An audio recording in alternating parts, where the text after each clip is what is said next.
할렐루야. 아멘. 오늘도 우리 히즐라이프 처치는 하나님께 최고의 예배를 드리길 소망합니다. 아멘. 우리 구약 성경에 보면요, 정말 많은 선지자들이 심판에 대해서 말씀을 전합니다. 어찌 보면 당연한 것일 수 있습니다. 이스라엘 백성들은요, 하나님께 선택받은 민족임에도 불구하고 하나님의 뜻을 받들고 이뤄내기보다는 자신들만이 선택받은 민족이라는 변질된 민족성을 가졌습니다. 그러다 보니 그 안에서 여러 가지 깨어지고 어그러진 죄성들이 드러날 수밖에 없는 거예요. 근자감이죠. 근거 없는 자신감이 너무 넘쳤던 것 같습니다.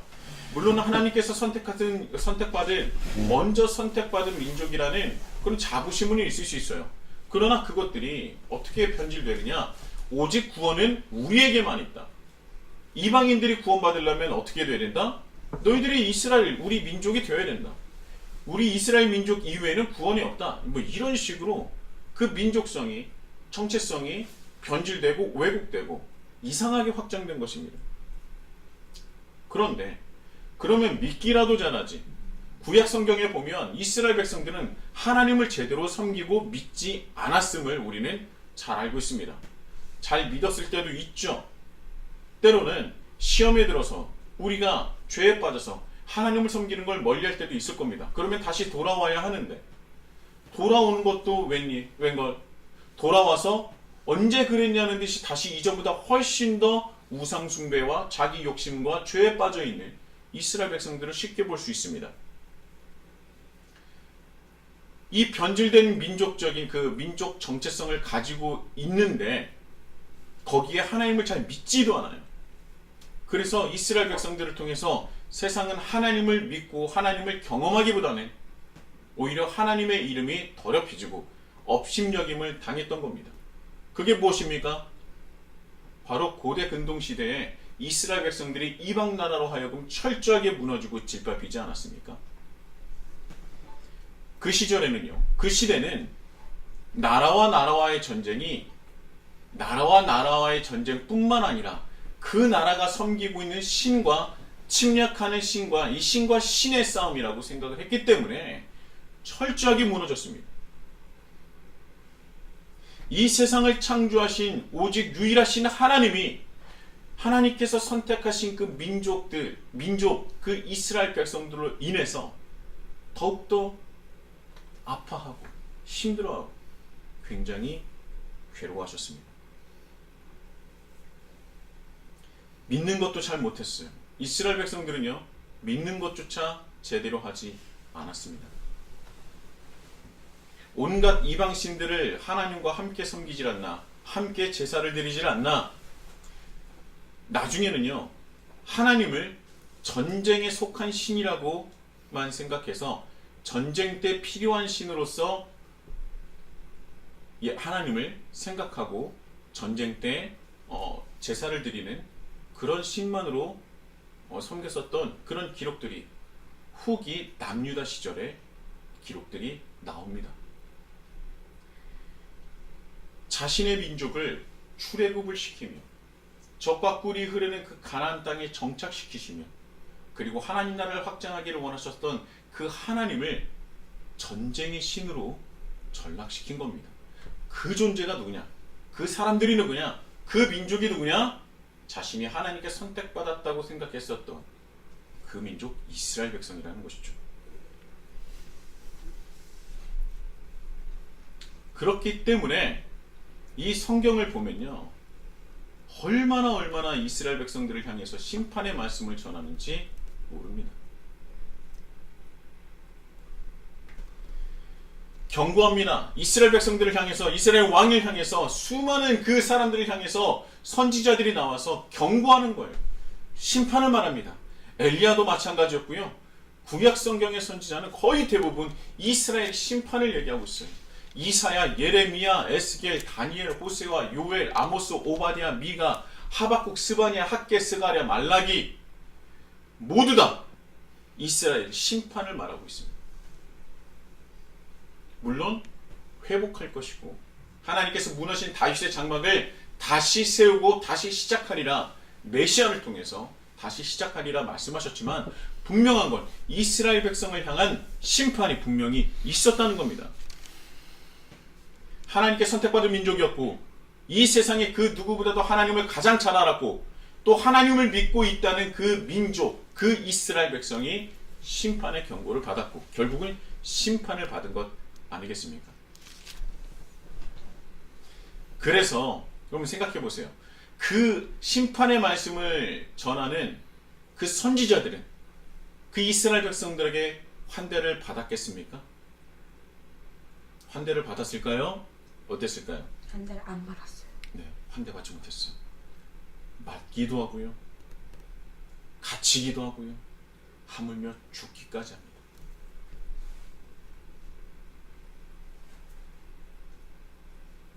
선지자들을 괴롭히고 고문하고 죽이기까지 해요. 왜 그랬을까요? 왜 그랬을까요? 자신의 권력에 자신의 권력에 문제가 생기겠죠. 왜요? 선지자들이 당신이 잘못하고 있다. 왕을 향해서 고관 대작들을 향해서 당신들이 행하고 있는 모든 것들은 하나님의 뜻이 아니고 하나님을 섬기지 못하고 있다 라고 하면 자신의 위치와 왕권과 권력들이 흔들 수 있지 않습니까? 그래서 괴롭히고 죽이기로 했던 거예요. 그런데 자, 그런 이유도 있지만 가장 근본적인 이유는 무엇이냐? 하나님의 말씀을 선지자를 통해서 하나님의 말씀을 들으면 아파요. 매우 아픕니다. 왜요? 내가 감추고 싶었고 가리고 싶었던 죄가 드러나기 때문이죠. 나의 부족함과 나의 죄가 드러납니다. 그러니까 그 말씀을 들으면 막 기쁘고 행복하고 막 무슨 돌핀이죠? 엔돌핀 돌고 또 뭐죠? 요즘에 막 호르몬이라고 했는데 그게 갑자기 생각이 안 나네. 그게 막 샘솟는 것이 아니라 하나님의 말씀을 들으면 막 아프고 괴롭고 힘든 겁니다. 평소에는 아무도 보지 않을 때 자신의 죄성에 대해서 적당하게 타협하고 때로는 합리화하면서 살아가다가 이렇게 살아가다 보면요, 이 죄를 짓는 것이 무감각해져요. 그래서요, 이 죄를 짓는 것이 반복적으로 되면요, 죄를 짓는 것에 무감각해지지 않습니까? 이제는 근데 더 지나요. 시간이 더 지납니다. 죄를 짓는 것에 대해서 무감각해진 다음에 어떤 일이 일어나냐면, 이 죄를 짓는 것은 내 탓이 아니다. 바로 이 세상의 탓이야. 이 세상에 문제가 있었던 거야. 이 세상이 구조적으로, 사회가 구조적으로 문제가 있기 때문에 나는 어쩔 수 없는 거야 하면서 남 탓을 하기 시작합니다. 세상이 약해서, 세상이 변해서, 세상이 깨어졌기 때문에 나는 어쩔 수 없어. 뭐 이런 식으로 가는 거예요. 그런데 그때 온갖 이유와 핑계를 대면서 자신을 합리화하고 그렇게 살아왔는데 그때 하나님께서 말씀을 선지자를 통해서 선포하시잖아요. 그럼 사람들이 기뻐하겠습니까? 아니라는 거예요. 내가 알고는 있었지만 무감각해지고 오히려 그것을 나름대로 합리화하면서 남 탓을 하면서 살아왔는데 선지자가 하나님의 말씀을 전하시는데 뭐라고 말씀하십니까? 세상 탓도 아니고 어떤 나라 탓도 아니고 사회 구조적인 문제도 아니고 너의 죄에 대한 문제는 누구에게 있냐? 바로 너희들에게 있다는 거예요. 왕 너에게 있다는 겁니다. 권력을 가지고 있는 너희들이 문제라는 거예요. 너희들이 죄라는 거예요. 백성을 향해서 말합니다. 너희들이 지금 집 앞에 있는 산당을 섬기고 있는 그 우상 숭배 때문에 너희들이 그렇게 괴롭게 살아갈 수밖에 없는 것이다. 그러다 보니 이 선지자들은요, 하나님의 말씀을 전하면 전할수록 왕이며 신하고 백성에게 환대를 받는 것이 아니라 그들에게 비판을 받고 그들에게 고문을 당하고 그들에게 맞기까지 하고 심지어 죽기까지 했던 것이죠.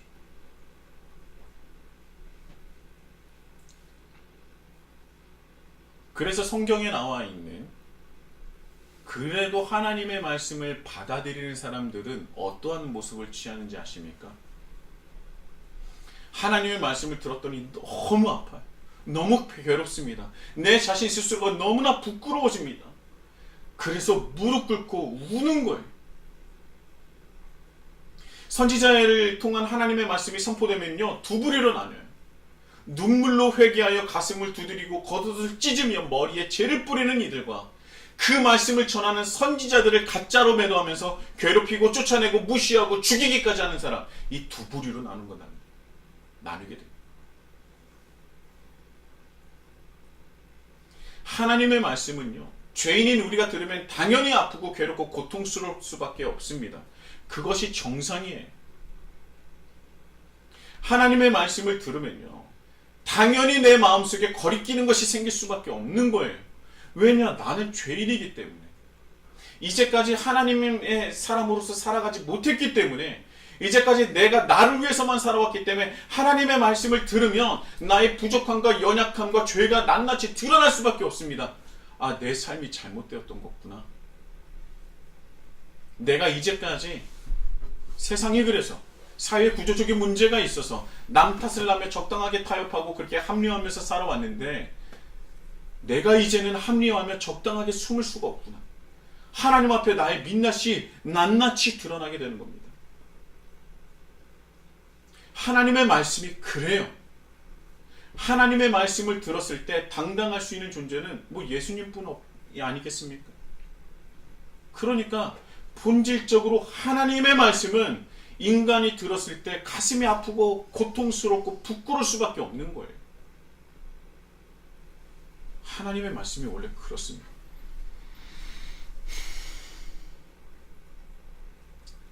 제가 이전에 일을 하려고, 자격증을 따려고 제가 교육을 받는데, 제가 목사라는 것을 뭐 애써 숨기지는 않았지만 드러내지는 않았어요. 그런데 이제 드러나게 됐습니다.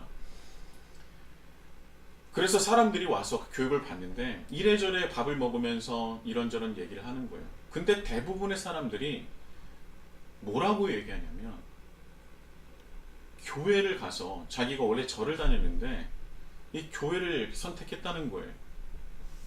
그래서 이전에는 절에 가면 마음이 편안해졌는데 이제 교회를 가니까 마음이 편안해져서 이젠 절을 끊고 교회를 갔다는 겁니다. 잘 가셨다고 했죠. 그런데 저는요, 이분이 아직 하나님을 만나지 못했다는 것을 확신했습니다. 왜냐하면 정말 제가 처음에 이제 하나님을 믿으려고 교회 갔을 때 정말 하나님을 만나면 글쎄요, 정말 마음이 편안해질까요? 나중에는 하나님을 만나서 기쁨과 편안해지는 시절도 있었겠죠. 그러나 반드시 내 고백 속에 나오는 것은요, 내가 하나님을 만났더니 어땠다? 내 마음이 무너지더라.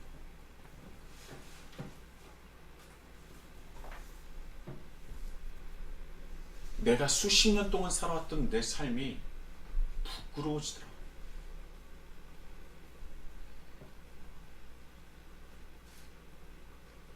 그런 고백이 당연히 절로 나오지 않겠습니까? 요즘 교회에서는 죄에 대한 설교를 하면 안 된다고 합니다. 저는 선배 목사님들에게 귀가 따갑도록 들었어요. 신대원에서는 반대로 가르칩니다. 하나님의 말씀을 전해야 되고, 강단에서 목사가 하나님이 주시는 말씀을 전해야지 성도가 원하는 말씀을 전하면 안 된다. 그런데 제가 신대원을 졸업하고 제가 교회 사역을 나갈 때 정작 사역장에서 만나는 수많은 목사 선배님들은 절대 죄에 대해서 설교를 하면 안 된다. 성도들의 마음을 어렵게 하는 성도를 하면 안 된다. 이런 얘기를 너무나 많이 들었습니다. 죄에 대해서 설교를 많이 하면 성도가 안 온다는 거예요. 싫어한다는 거예요.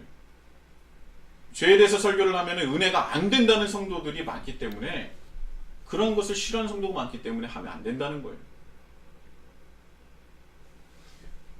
혹여 부교육자가 강단에서 설교를 할 때 죄에 대해서 비판하는 설교를 하게 되면 때로 담임 목사님께 혼이 나기도 합니다.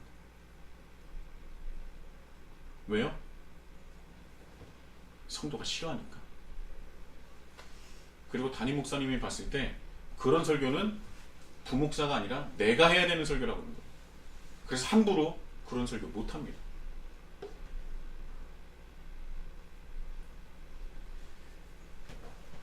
그래서 강단에서 죄에 대한 설교가 사라진 지 오래라 그랬어요. 제가 신대원을 다니던 시절이 벌써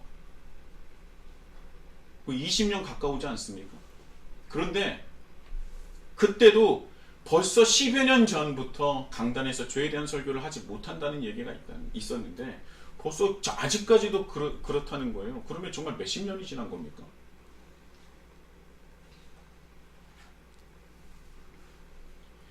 요즘 교회와 또 성도가 원하는 설교가 어떤 설교인지 아십니까? 첫 번째는 목사님의 설교가 짧아야 합니다. 그거를 정말 좋아해요. 그래서 제가 이전에 교회 섬길 때 그 외국에 계신 목사님을 초빙해서 설교를 부탁한 적이 있었는데 그 목사님이 뭐라고 말씀하시냐면 미국에서는 벌써 17분 설교를 한다는 거예요. 17분이 넘어가면 안 된다는 거예요. 그 얘기를 들으니까 옆에 있는 성도는 맞아 이러고 있고, 우리 목사님들은 17분에 어떻게 말씀을 전하지? 우리 교회에서는 있을 수 없는 일입니다. 아니 학교의 수업도 50분 하고 10분 쉬는데 설교는 17분으로 끝내야 된다는 거, 이게 말이 됩니까? 우리 어린아이들도 40분, 초등학교 40분 수업하나요? 40분 수업하는데 아니 설교를 17분 이상 하면은 성도가 싫어해서 안 온다는 거예요. 그래서 17분 안에 모든 말씀을 전할 수 있는 그 능력을 키워야 되는 게 목사가 해야 될 일이라고 하더라고요.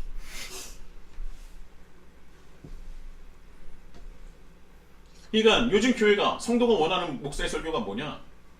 하나님의 말씀과 복음은 아니고 짧아야 된다는 거예요. 그리고 두 번째, 재밌어야 한다는 겁니다. 어려우면 안 된다는 거예요. 설교 짧아야 되고 재밌어야 되고 그리고 어려우면 안 된다. 그리고 한 가지 더 있습니다. 은혜되는 설교를 원한다는 거예요. 자, 여기서 말하는 은혜는 뭡니까? 듣기 좋은 설교를 말하는 거예요.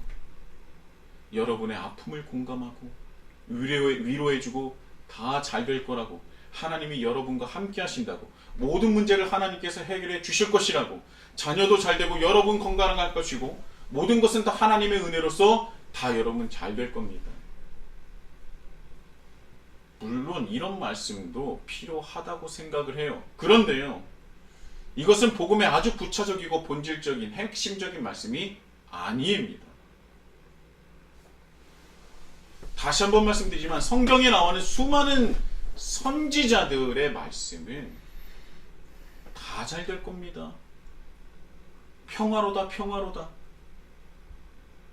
하나님께서 우리와 함께 하십니다.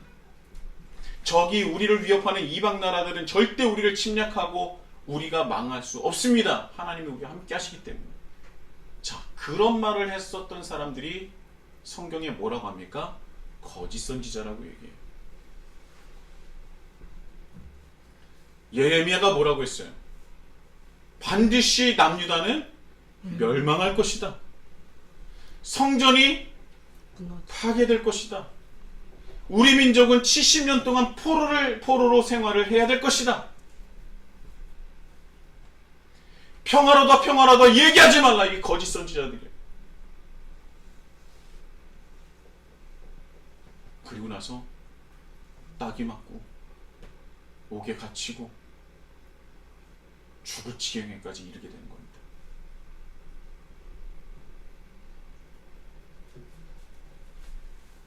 하나님의 말씀을 들으면서 두 부류로 나눈다고 그랬죠. 하나님의 말씀을 들으면서 그 말씀을 그대로 들어서 내 머리에 죄를 뿌리고 내 겉옷을 찢고 무릎을 꿇고 눈물을 흘리면서 회개하는 사람과 반대로 그 말을 전하는 사람을 비판하고 정죄하며 조롱하고 무시하고 쫓아내는 존재입니다. 자, 여러분은 어떤 부류의 사람입니까? 이런 말씀 하실 수 있어요. 저는 머리에 죄를 뿌리고 이 겉옷을 찢진 않지만 내쫓진 않습니다. 저는 그 절반, 그 중간층 가운데 있는 거 아닙니까?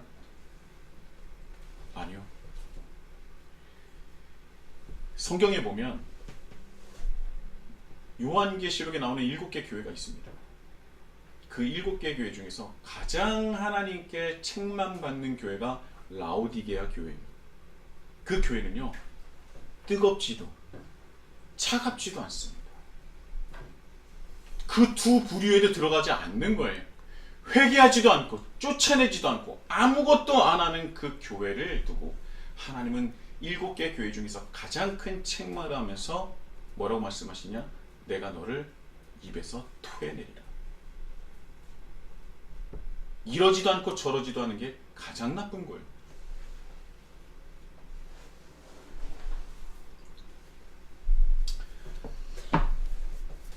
하나님의 말씀을 들으면요, 가슴이 아플 수밖에 없습니다. 내 스스로를 돌아볼 수밖에 없어요. 예수님의 말씀을 하나님이신 그 본체이신 예수님께서 이 땅에 오셔서 그 말씀을 전하는데 왜 그렇게 종교 지도자들이 싫어했겠어요? 왜 그렇게 예수님을 죽이고자 했겠어요? 그 말씀을 들으면 내 죄가 드러나기 때문이에요. 이제까지는 자신들이 비판하고 정죄하는 심판자의 모습으로 살아갔는데 예수님의 말씀을 들으면 자신의 죄가 드러나기 때문에 내가 심판받을 존재가 되는 거예요. 그러니까 하나님의 복음을 전하시고 하나님의 본체이신 예수님께서도 말씀을 전하시는데 예수님을 죽이려고 드는 겁니다. 다시 한번 말씀드리지만 하나님의 말씀은 죄인인 우리가 들었을 때 가슴이 아픈 게 당연한 거예요. 고통스럽고 내 자신이 부끄러워야 합니다. 머리가 어질어질해야 돼요.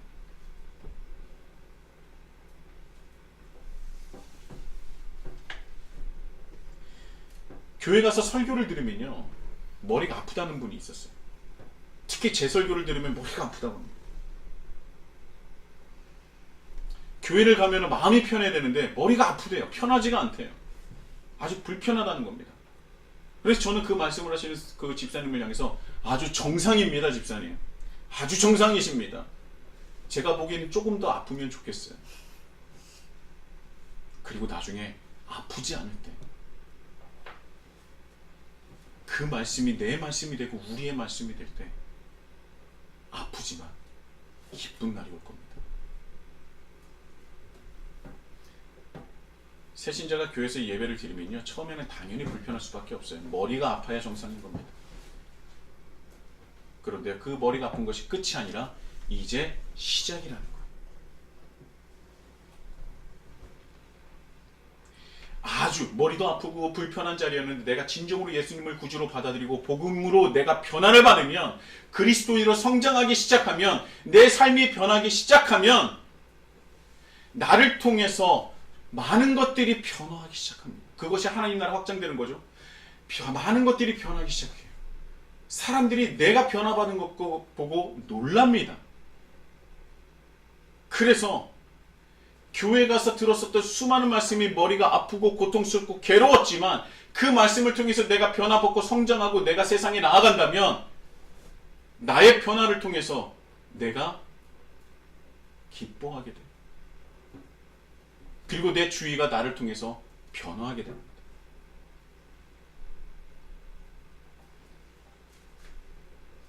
이게 믿음의 선순환이죠. 이제까지는 나는 나를 위해서 살아왔으나 하나님을 믿고부터는 하나님을 위해서 살아가는 존재가 되는 것이죠. 하나님의 뜻이 나의 뜻이 되고 하나님께서 원하시는 삶을 살아가게 되는 거예요. 이전에는 한없이 가지기를 원했지만 세상의 것을 누리고 싶어 했지만 이제는 하나님께서 원하시는 것을 이루고 드리는 삶이 되는 겁니다. 저는요, SNS를 개인적으로 좋아하지 않습니다. 그러나 SNS는 해요. 그러나 제 글은 업로드되지 않습니다. 저는 그저 제 주위에 있는 사람들의 소식을 직접 전화하지 못하지만 그래도 그분의 소식을 궁금한 사람들은 이제 뭐 친구나 여러 가지 이제 팔로워가 돼서 그 소식을 들어요. 근데 저는 그런 것들 잘 들어가지도 않습니다. 왜냐면요, 수많은 SNS나 뭐 인스타나 뭐 여러 가지를 보면요, 맨 올라오는 사진이 좋은 음식, 맛있는 음식, 맛집, 좋은 옷, 좋은 집, 좋은 여행지, 괜찮은 상품, 제품, 뭐 이런 것들만 올라와 있어요. 그거 보면 저는 한심합니다.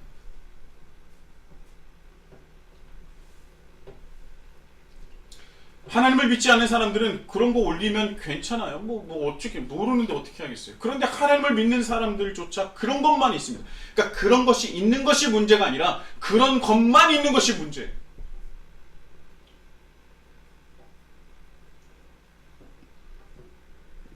내 인생은 좋은 맛집, 뭐 좋은 옷, 좋은 집, 좋은 차, 뭐 어디 뭐 여행지 가는 걸로 가득하다면 그 사람의 인생의 방향성과 목적성은 뭐라고 생각할 수밖에 없습니까? 그런 거구나. 근데 그리스도인이 그거밖에 없어요. 저는 정말 한심하다고 생각합니다. 나를 표현하는 거라면서요. SNS는 나를 표현하는 것이라면서요. 내 생각을 드러내고 나의 관념과 나의 신념과 나의 삶을 드러내는 것이라면서요. 그러니까 SNS가 바로 당신의 수준인 겁니다. 하나님을 믿지 못하는 사람들은, 하나님을 믿지 않는 사람들은 뭐 그럴 수도 있다 치지만 그리스도인들마저 그런다면 그건 문제가 심각한 겁니다. 나의 삶의 방향성과 목적과 모든 것들이 거기에 드러나는데 거기에 하나님이 안 계시잖아요.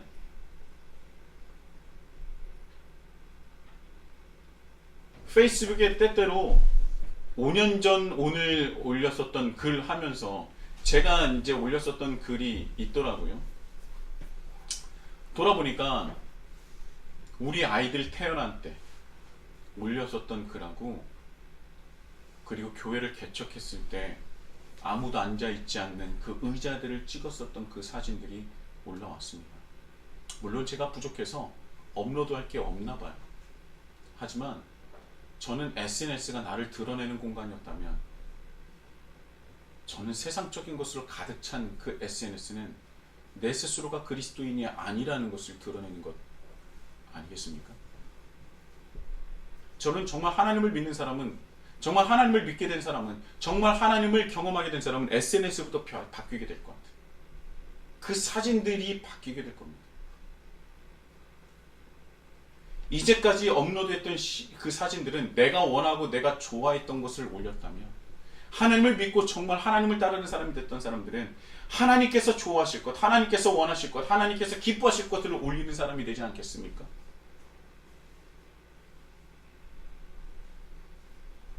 지금 한번 SNS를 보세요. 쭉 보세요. 거기에 뭐가 올라가 있나? 그것이 바로 우리 신앙 상태입니다. 정말 그런 하찮은 것들로 인생을 낭비하시지 않길 바랍니다. 우리가 바라보고 원해야 되는 것은 그런 것이 아니에요. 맛집? 저도 찾습니다. 어느 지역 갈 때 어플리케이션을 쳐서 맛집이라고 검색하고, 그래도 그나마 거기서 평점 좋은 곳으로 우리 가족들과 함께 식사를 합니다.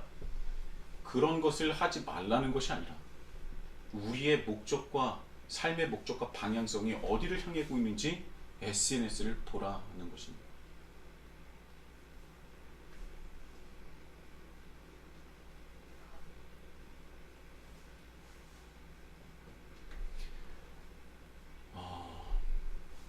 제가 이전에 성경에서 말하는 영생에 대해서 말씀을 전한 적이 있습니다. 시간이 너무 빨리 갔는데, 영생에 대해서 제가 말씀을 전한 적이 있어요.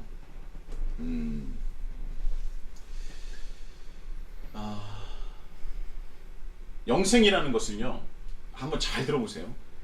제가 존경하는 김혜곤 교수님께서 이렇게 말씀하셨습니다. 영생이라는 거예요. 자, 잘 들어보세요. 영생은 구약의 언약사의 관점에서 이해해야 한다.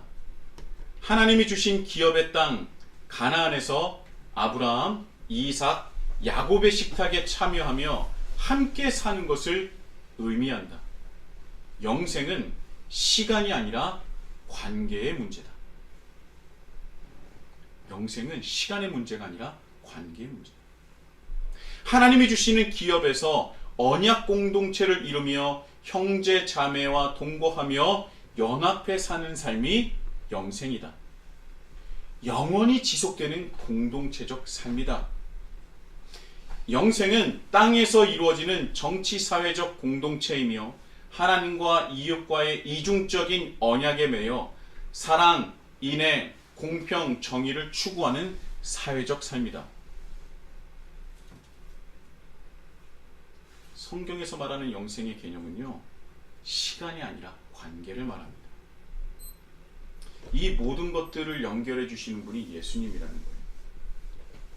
자, 쉽게 말씀드리면 아브라함과 이삭과 야곱으로 이어졌었던 그 하나님과의 언약이 지금 이 시대를 살아가는 우리에게도 그대로 이어지고 있다는 거예요.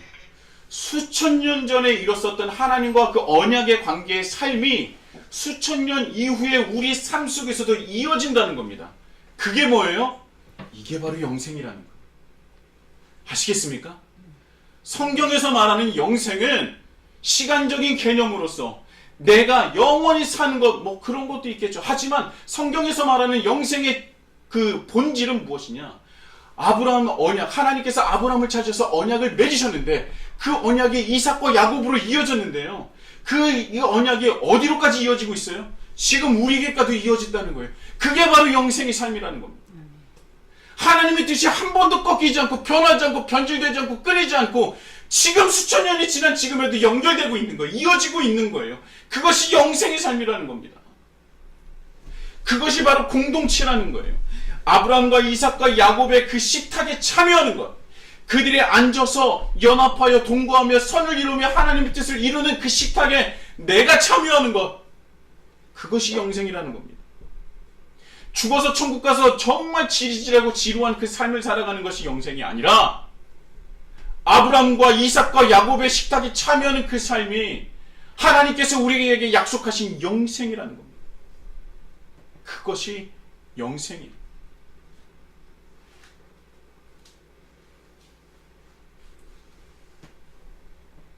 영생은 땅에서 이루어지는 정치 사회적 공동체이며 하나님과 이웃과의 이중적인 언약에 매여 이중적 언약에 매여 있다는 것에 우리는 집중해야 돼요. 이것이 영생의 삶이라는 겁니다. 이제까지요, 하나님을 향한 사랑만이 전부라고 생각했지만 정작 하나님께서 우리에게 바라시는 것은 무엇이냐?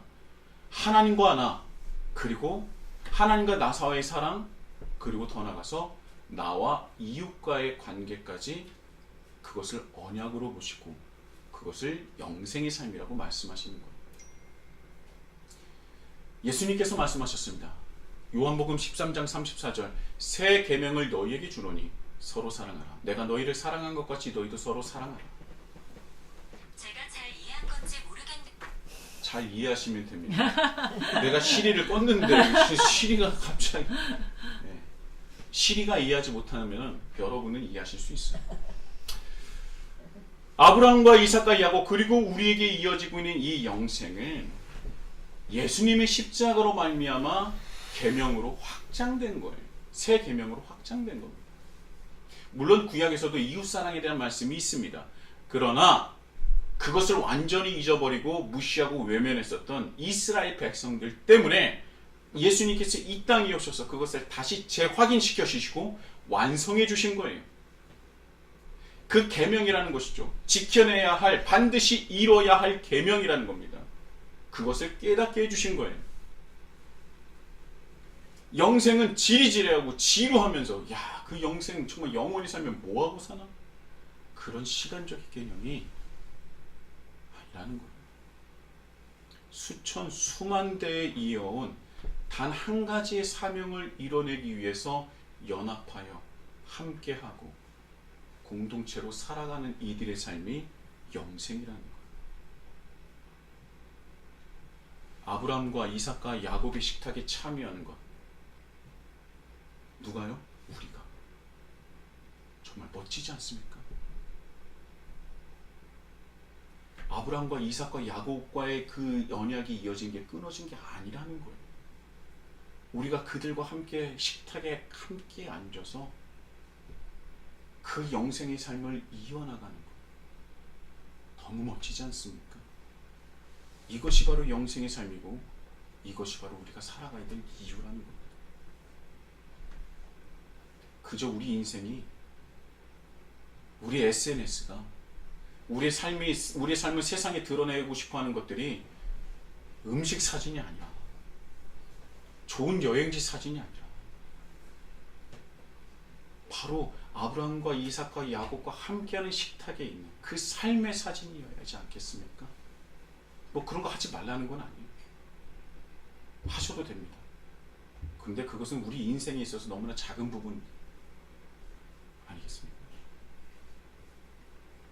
하나님께서 이 세상 모든 사람을 사랑하시기에 예수 그리스도를 통하여 하나님과 막힌 담을 허무셨어요. 영생에 참여하는 것이 막혀 있었는데 그 길을 다시 시작하게 하신 것이 바로 예수님이라는 것입니다. 그리고 영생에 참여하는 길은요, 새 계명을 지키는 거예요.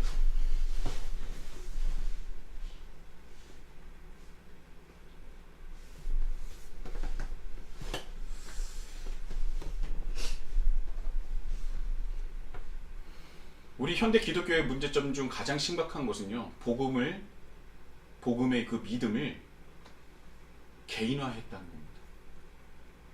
구원이라는 것을 내 자신에게 국한시킨다는 거예요. 내가 죽으면 천국 가기 위해서 하나님을 믿게 했다는 겁니다. 이것이요, 하나님 관점에서 나의 관점으로 변하게 만든 거예요. 이것은 복음을요, 절반으로 줄인 게 아니라 100분의 1, 1000분의 1로 줄인 겁니다. 아담과 하와가 지은 죄는요, 선악과를 따먹은 것이 아니에요. 그렇게 단편적인 것이 아닙니다. 우리가 바라봐야 되는 것은 선악과를 따먹은 그 행위에 이르게 한 그 원인이 무엇이냐. 우리는 그것을 찾아야 되는 거예요. 죄가 바로 거기에 있습니다. 아담과 하와가 선악과를 따먹은 이유가 무엇입니까? 뱀 때문이죠. 뱀이 뭐라고 했습니까? 뭐라고 했어요? 아담과 하와를 어떻게 유혹했습니까? 너희가 그것을 먹는 날에는 너희 눈이 밝아져 하나님과 같이 되어, 이렇게 말합니다. 하나님같이 되고 싶었던 거예요. 하나님같이 되려는 그 마음을 먹은 것, 그것이 죄의 시작이고 그것이 죄입니다. 그 마음이 선악과를 따먹는 행위로 발현된 거예요.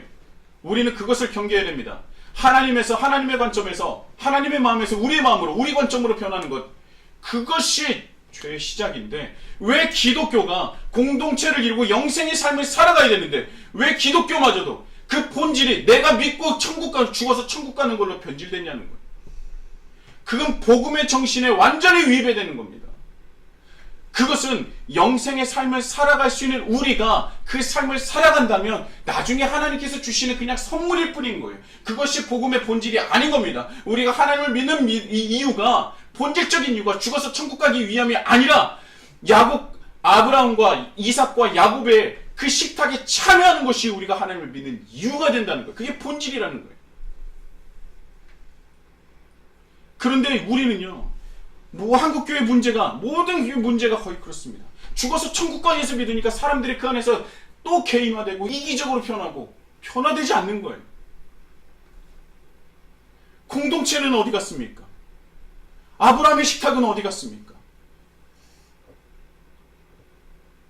그건 있어도 되고 없어도 되는 것이 아니에요. 그것이 있어야 영생을 누리고 그것이 영생의 삶을 누려야지만이 우리는 여러분들이 그토록 원하는 죽어서 천국 가는 것 아니겠습니까? 어떻게 공동체도 없고 영생의 삶이 없는데 어떻게 죽어서 천국 간다고 단언할 수 있어요? 여러분 확신하십니까?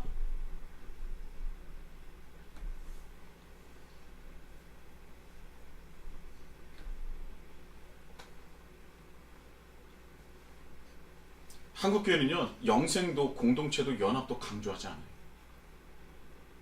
개인 구원만을 강조합니다. 저는 이것이 정말 기독교의 몰락의 시작이라고 생각해요.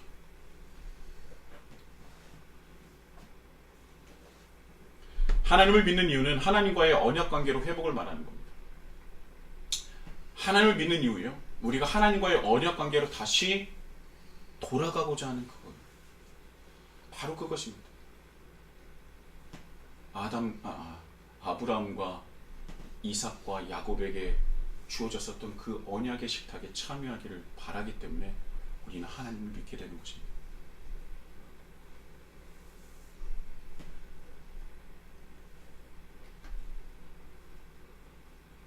말씀을 마치겠습니다. 기독교는 개인 구원을 위한 종교가 아닙니다. 오히려 개인의 관점에서 하나님의 관점으로 이동 및 확장되는 것이 기독교예요. 하나님께서 창조하신 이 세상을 하나님과 함께 품고 나아가는 종교가 바로 기독교라는 겁니다. 먼저는 우리가 믿음의 식탁, 아브라함의 식탁, 그것에 참여하는 것이죠. 공동체를 이루는 것입니다.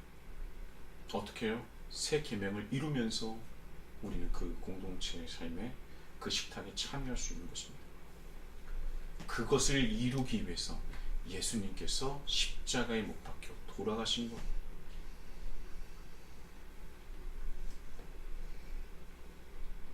제가 설교 서두에서 말씀드렸던 선지자들의 대부분 심판에 대한 말씀이 있었습니다.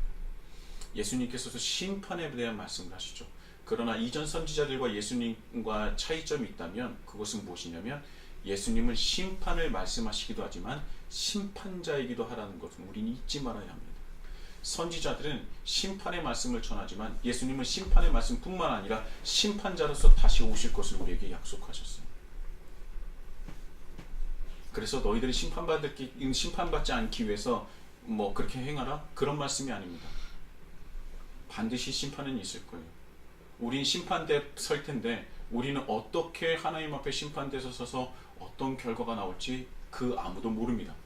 그저 하나님께서 우리에게 예수님 통해서 말씀하신 아브라함과 이삭과 야곱으로 이어졌었던 그 영생의 그 식탁에 우리가 참여한다면